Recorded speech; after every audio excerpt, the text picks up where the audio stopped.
Hello traders, FX Pip Collector here. Today is Thursday, November 2nd. I'm going to be analyzing the pound yen, starting on the monthly, working my way down to that 1 hour time frame. So on the pound yen monthly, it still looks to me like a 1-2 and a wave 3. We are at a fib level, so it could cause an area of resistance, but so far I don't really see any reason to think it's over. I still believe that the most likely place for this to go is the 100% Fibonacci extension of wave A, projected out the bottom of what I believe to be an A, B, C, or B, all the way up to about the 203 area. But if it makes that 3, 4, 5 shape right here at the 78%, then that would obviously tell us that that is the area where it's going to end. So let's head down to the weekly time frame. Weekly time frame, ever since we ended this wave 2 back here, we have pretty much been making higher highs, higher lows. I still don't see any reason to think this move up is complete. I don't see any break or structure to the downside. I don't really see anything telling me that this is over, no lower highs.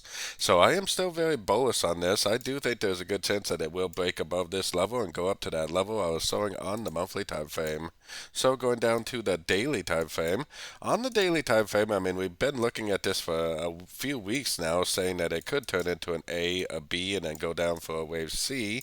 And I still think it is possible, and we definitely want to keep aware of that. But looking at all yen pairs, they all look pretty bullish, and this move down doesn't really look that impulsive. So I am still very bullish. I am definitely still looking for longs on shorter time frames. Unless price goes down and breaks structure to the downside, I am going to continue to look for those long entries.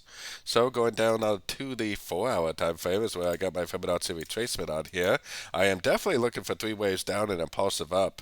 To me, this looks more like a trend. So I would think the next move up would probably be a correction, and then it would probably go down again to make a 3-wave pattern like a B, and a C. If it goes down to one of these fib levels, which really it could be any one of them, makes an impulsive move up, then I would definitely take that as a long for the continuation of the down uptrend, that is.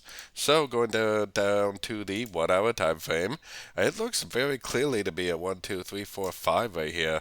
Now the market does make motive wave corrections, so if it does go up, if it does break structure, I would probably take that as a long also. But most likely the next move up is actually going to be a corrective move, and it probably will break structure, but it'll probably reject structure and then go down and make a wave C. 3 waves up for a wave B, another downtrend for the wave C, so we'll have a 5-3-5 pattern, probably right down to one of these fib levels before we get a nice impulsive engulfing move to the upside, which, if I see that, then that will definitely be my next entry to go long. So don't forget to join my free Discord channel. The link for that is on the screen and in the description. Thanks, and happy trading.